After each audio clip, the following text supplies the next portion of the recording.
O Senhor esteja convosco. Proclamação do Evangelho de Jesus Cristo, segundo São Lucas. Jesus estava rezando num certo lugar. Quando terminou, um de seus discípulos pediu-lhe: Senhor, ensina-nos a rezar, como também João ensinou a seus discípulos. Jesus respondeu: Quando rezardes, dizei: Pai, santificado seja teu nome. Venha o teu reino. Dá-nos a cada dia o pão de que precisamos e perdoa-nos os nossos pecados, pois nós também perdoamos a todos os nossos devedores. E não nos deixeis cair em tentação. E Jesus acrescentou: Se um de vós tiver um amigo e for procurá-lo à meia-noite e lhe disser: Amigo, empresta-me 3 pães, porque um amigo me chegou de viagem e nada tenho para lhe oferecer. E se o outro responder lá de dentro: Não me incomodes, já tranquei a porta, e meus filhos e eu estamos deitados, não me posso levantar para dar-te os pães. Eu vos declaro, mesmo que o outro não se levante para dá-los porque é seu amigo, vai levantar-nos ao menos por causa da impertinência dele e lhe dará tudo quanto for necessário. Portanto, eu vos digo: pedi e recebereis, procurai e encontrareis, batei e vos será aberto, pois quem pede recebe, quem procura encontra, e para quem bate se abrirá. Será que algum de vós que é pai, se o filho lhe pedir um peixe, lhe dará uma cobra? Ou ainda, se pedir um ovo, lhe dará um escorpião? Ora, se vós que sois maus, sabeis dar coisas boas aos vossos filhos, quanto mais o Pai do céu dará o Espírito Santo aos que o pedirem. Palavra da salvação.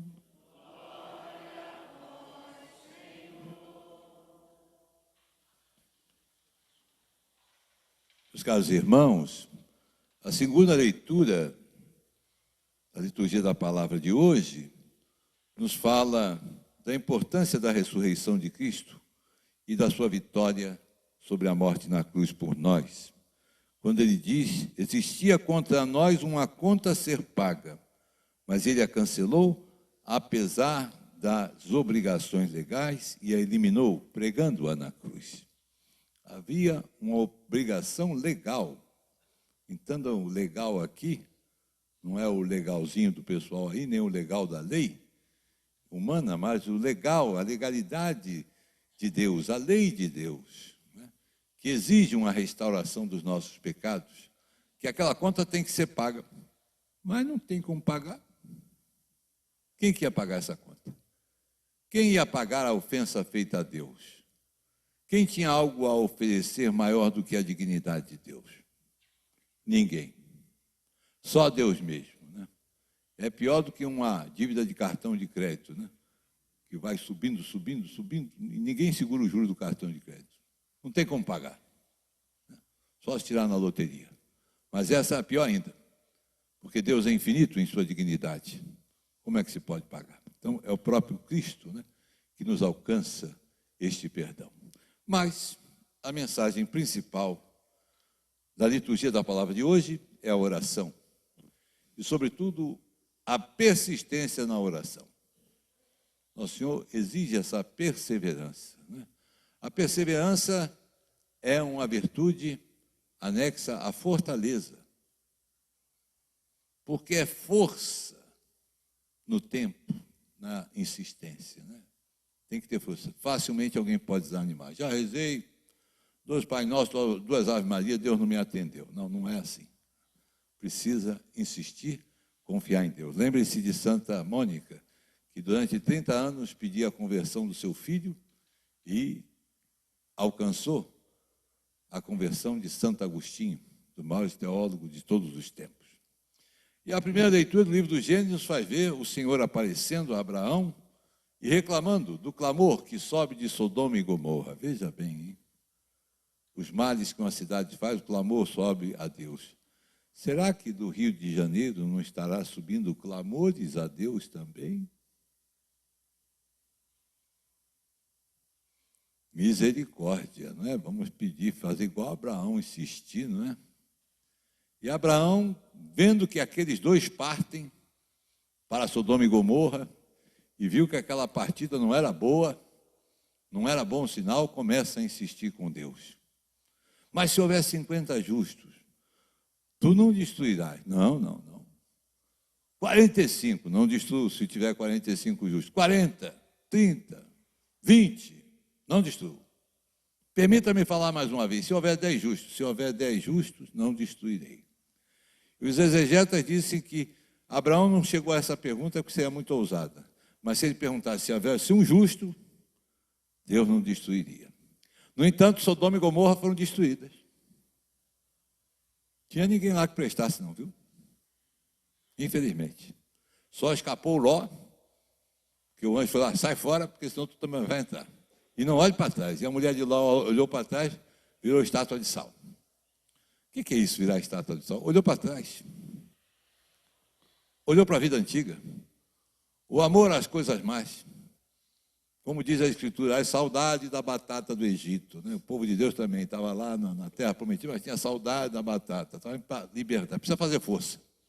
Não tem jeito. Né? Então, esta perseverança, né? Que é muito importante na vida de oração. E a oração reaparece no Evangelho, quando Jesus é interrogado por um de seus discípulos. Ensina-nos a rezar, como também João ensinou a seus discípulos a rezar. Cadê essa oração de João Batista, hein? Veja como é interessante a Escritura, né? Fala de coisas que a própria Escritura não mencionou. Né? João Batista ensinou seus discípulos a rezar. Mas essa oração não ficou famosa. O Pai Nosso, todo mundo sabe, né? E Jesus, então, ensina a oração do Pai Nosso. E é interessante, do que se compõe essa oração, né? E aí podemos voltar a uma velha pergunta, né? Por quais motivos nós devemos rezar? Por quais motivos nós rezamos? Qual seria o primeiro e maior motivo de nossa oração? Dá graças? Primeiríssimo é a adoração. Por que adoração? Porque adorar é algo que só se faz a Deus. É o culto reservado a Deus, diz o missal romano. Adoração nem à Virgem Maria, nem aos santos, somente a Deus. Aliás, abrindo parênteses, os irmãos aí separados gostam de dizer que os católicos adoram imagem. Logo se vê que eles não sabem o que é adoração. Adorar é reconhecer como Deus e Criador, como Senhor e Criador. Isso é que é adoração. E eu nunca vi um católico adorar a imagem. Eu não vi. Se alguém viu, me avise, que eu gostaria muito de saber. Nunca vi chegar, por exemplo, a Santo Antônio. Você é o meu Deus, o meu Senhor e meu Criador. Nunca vi isso. Não existe. Percebe? Pode haver até um culto exagerado, distorcido, mas a adoração católica sabe muito bem quem é Deus. Então, o primeiro motivo da oração é adorar. Reconhecer a Deus como nosso Senhor e Criador. Vocês adoram a Deus nas suas orações? É este um motivo das suas orações? O segundo, louvar. O que é louvar? Dar graça? Não. Esse é o terceiro motivo. É próximo ao agradecimento, mas é diferente. Louvar é elogiar.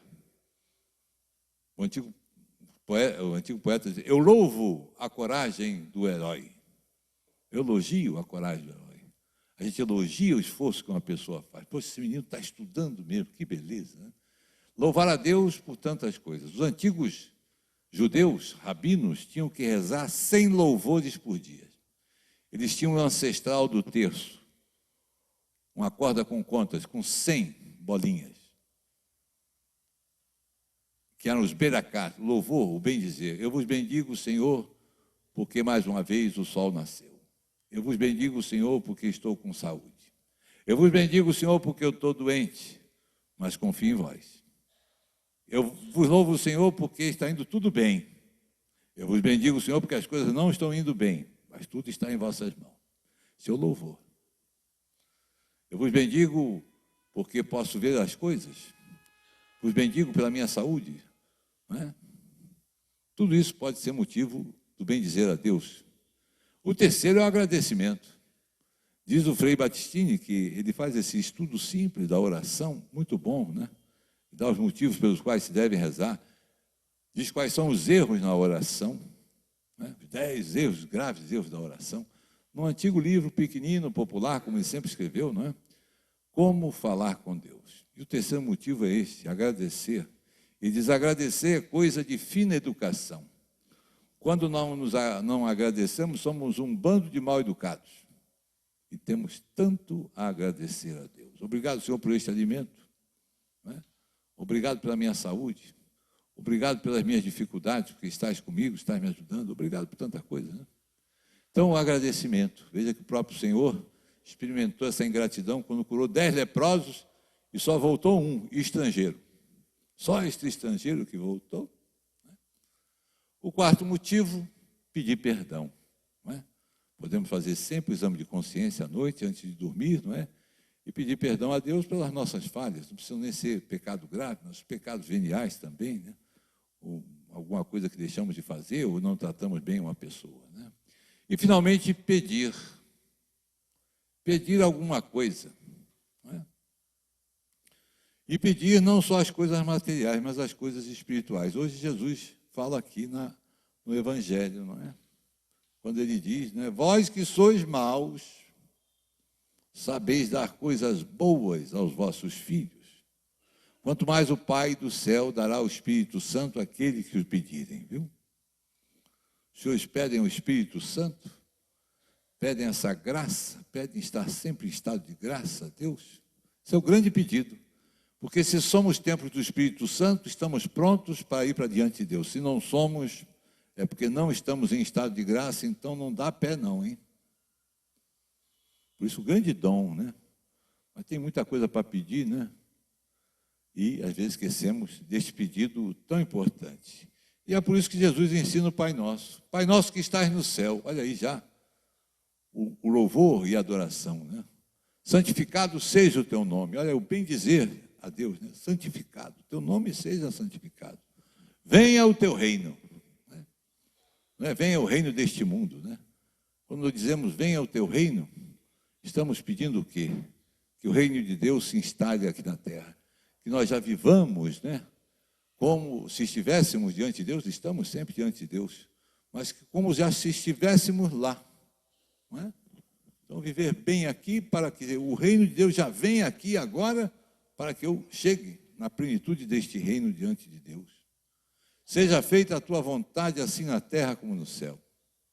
A tua vontade, não a minha vontade, como Jesus rezou no Monte das Oliveiras, não é? Afasta de mim este cálice, mas não seja feita a minha vontade, senão a tua.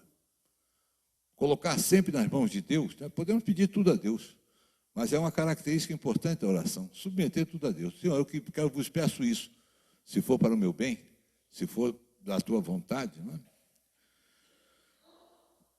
Dá-nos o pão de que precisamos. O pão nosso de cada dia nos dai hoje.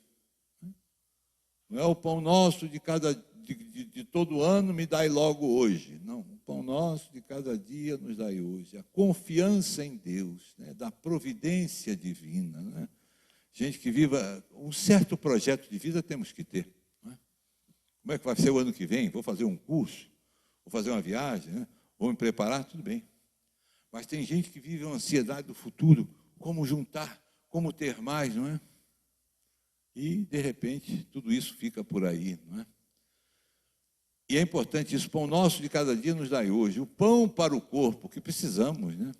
Mas o pão para a alma, a palavra de Deus, a nossa oração, sobretudo a Santa Eucaristia, este alimento, né? Que alguns santos, como Santa Catarina de Siena, passaram a ter como único alimento. Não comia mais nada, só a Eucaristia. Já pensou isso? Ela é uma das santas, teve outros, né? Que viveram só da Eucaristia. A gente fica tão preocupado, né? No que comer, não é? Então, ter essa dimensão também, não é? Pão nosso de cada dia nos dai hoje.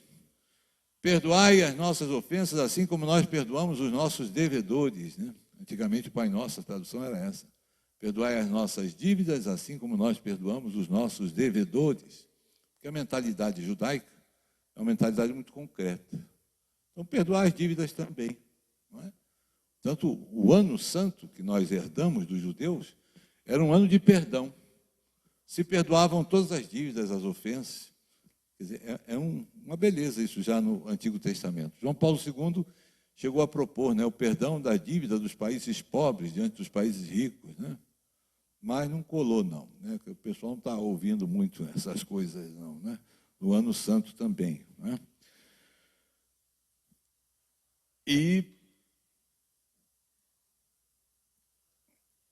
perdoar as nossas ofensas, assim como nós perdoamos a quem nos tem ofendido, e não nos deixeis cair em tentação. A tentação é pecado?